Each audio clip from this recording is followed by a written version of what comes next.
Hello साथियों, कैसे आप सभी लोग।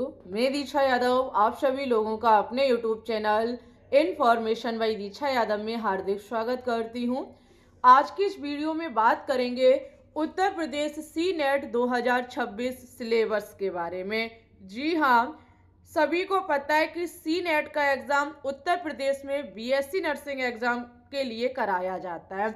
अगर आपको बीएससी नर्सिंग कोर्स करना है तो सी नेट एग्ज़ाम देना ही होगा। इस एग्ज़ाम को ABBMU संस्थान यानी कि Atal Bihari Vajpayee medical university candidate कराती है। यहाँ पर जो 2025 में सी नेट का सिलेबस था, क्या वही 2026 में है या कोई बड़ा बदलाव भी यहाँ देखने को मिला है। यहाँ पर एक चीज़ मैं और आपको बता दूँ, हम जो आज आपको सिलेबस बताएंगे इसके अकॉर्डिंग अगर आपने तैयारी कर ली तो 120 में से 115 लाने से आपको कोई नहीं रोक सकता है, क्योंकि हम वही बताएंगे जो है और जहां से क्वेश्चंस पूछे जाते हैं। तो वीडियो को स्किप मत करना। अगर आप चैनल पे न्यू हैं प्लीज़ चैनल को सब्सक्राइब कर लेना और ज़्यादा से ज़्यादा अपने मित्रों के साथ शेयर भी कर देना। ओके, और एक चीज़ और बता दूँ, आज क्रिसमस डे है तो हमारे सभी स्टूडेंट्स को क्रिसमस डे की ढेर सारी शुभकामनाएं। ओके, चलिए हम सी नेट के बारे में थोड़ी सी आपको जानकारी देंगे।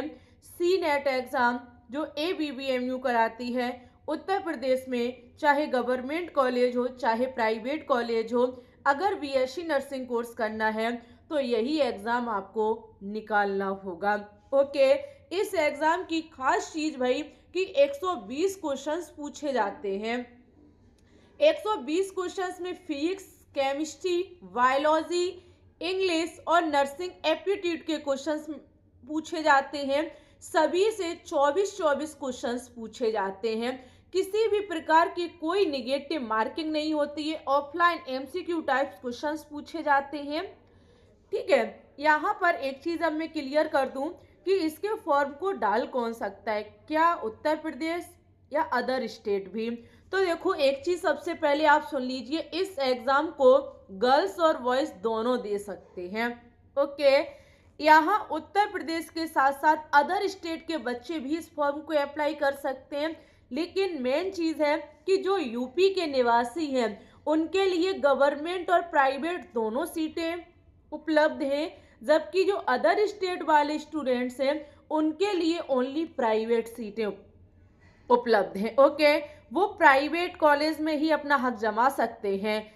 अगर आपके पास उत्तर प्रदेश का मूल निवास प्रमाण पत्र है तो गवर्नमेंट प्राइवेट आप किसी में भी एडमिशन ले सकते हैं, वो आपके नंबर पर डिपेंड करता है। ओके, चलिए सबसे पहले हम बात करेंगे फिजिक्स, केमिस्ट्री, बायोलॉजी सिलेबस के बारे में।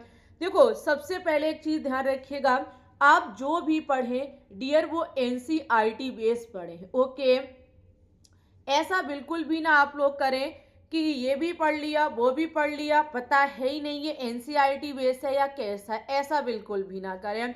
जो भी पढ़े वो NCERT बेस पढ़ें। दूसरी चीज़, आपको मेन चीज़ तैयार करनी है क्लास 12, तभी हम आपको सिलेबस बता रहे हैं।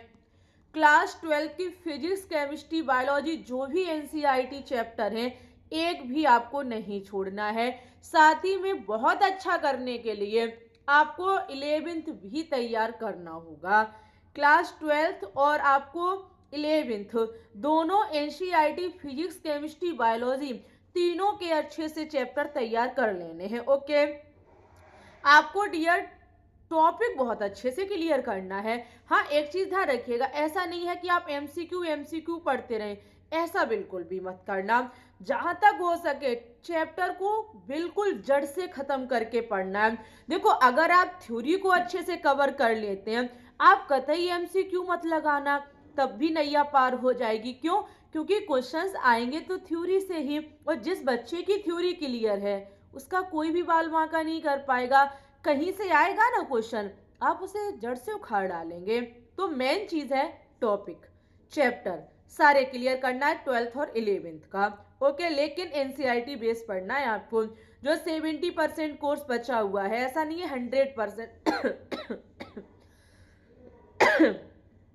ओके, इतनी बात आप लोग समझ गए होंगे। अभी हमने आपको बताया था कि फिजिक्स से भी 24 क्वेश्चंस पूछे जाते हैं, केमिस्ट्री से भी 24 और बायोलॉजी से भी 24। एक चीज़ ध्यान रखिएगा, जो हमने आपको 11th और 12th तैयार करने के लिए बोला है, इससे ये मान लो 15-15 क्वेश्चंस पूछे जाते हैं। 11th और 12th दोनों को मिला के 15 फिजिक्स के क्वेश्चंस, 15 ही केमिस्ट्री के और 15 ही बायोलॉजी के। आप कहोगे मैम जी जो 9 क्वेश्चंस बचे हुए ये कहाँ से पूछे जाते हैं? ये डियर पूछे जाते हैं बेसिक क्वेश्चन। बिल्कुल, फिजिक्स केमिस्ट्री बेसिक कुछ टॉपिक है उनसे आपके क्वेश्चंस पूछे जाते हैं। बेसिक ये अगर आपने तैयार कर लिया तो बहुत अच्छा कर लेंगे। आप ये कहोगे जब हम टॉपिक इतनी गहराई से थ्योरी पढ़ लेंगे तो बेसिक तैयार करने का क्या मतलब है? देखो, जिसने बेसिक तैयार नहीं किया उसने बेसिक में ही मात खाई है, क्योंकि बेसिक में ऐसे क्वेश्चंस आ जाते हैं जहां आप ऑप्शन में कंफ्यूज हो जाते हैं कि ए ऑप्शन पे टिक करूं या सी ऑप्शन पे टिक करूं। तो इसलिए बेसिक को आपको बहुत अच्छे से पकड़ना है।